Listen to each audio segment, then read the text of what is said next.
Okay, so let's get into this. I've been going through the material you sent, all the articles and reports. Right. And, wow, the Daniel Harper case.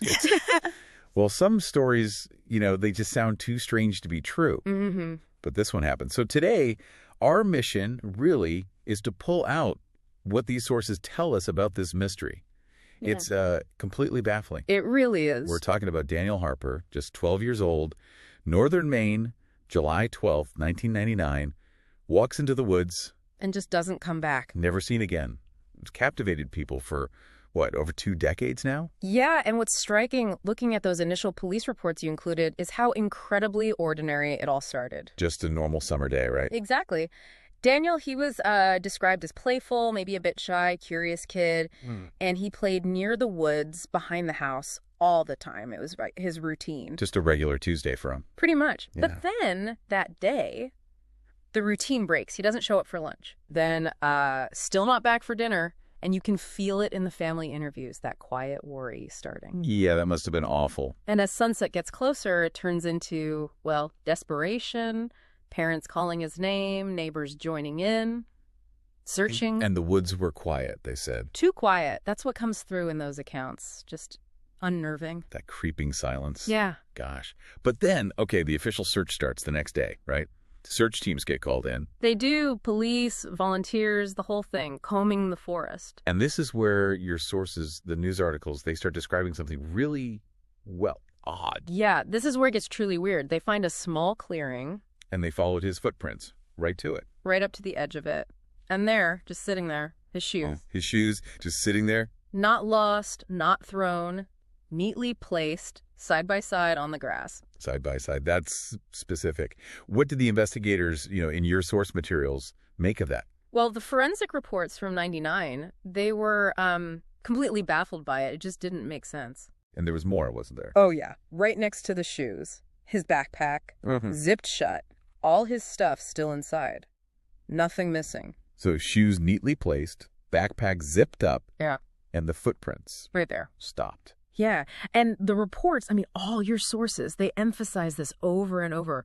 No sign of a struggle. No blood, no torn clothing, nothing. Absolutely nothing. It was like he just, poof, vanished into thin air. Wow. And that finding, it basically forced the investigation off the usual track almost immediately. It sounds almost staged, doesn't it? It feels deliberate somehow. That's the word some used, yeah. Deliberate. So, let's try to process this rationally. The cold case forms you included, they must have theories. Oh, loads of theories over the years, of course. Like first thought, wild animal?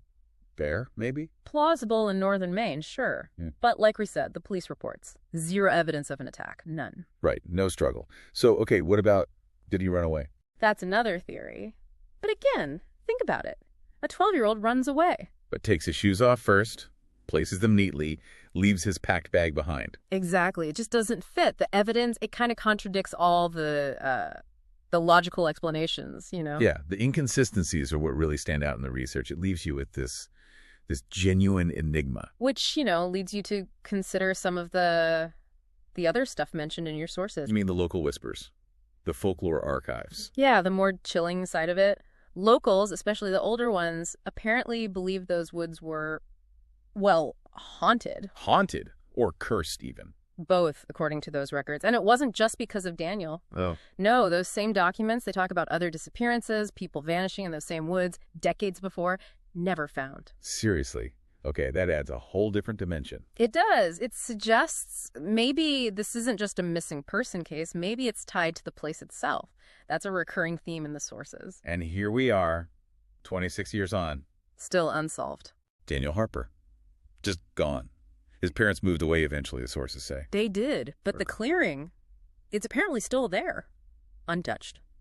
Silent. Just waiting. Yeah. And there's that local legend you found about the laughter. Yeah, that if you go there at dusk, sometimes you can hear what sounds like a boy's laughter on the wind. Gosh, that's unsettling. It really makes you wonder. It does. There was that line in the Folkloric Society article. Right, the one suggesting. That maybe some places were simply never meant to be explored. Yeah. Kind of leaves you thinking, doesn't it? Especially after digging into all this. Where do the known world's boundaries really lie? Something to mull over.